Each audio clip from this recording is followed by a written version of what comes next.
eegalle akka aadaa Oromootti Oromoon aadaa babbareedaa kana mee hundi keessan akkuma achi as hunda isin ilaaltan natti wareeddan kanatti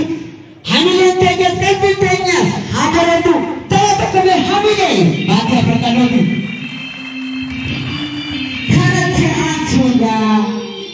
haatimiin kiitiifi akkasuma hordoftoonni keenya kan haatimitti tarree dachiteera dubbatte namara jiranii gama isaatti isin deebisa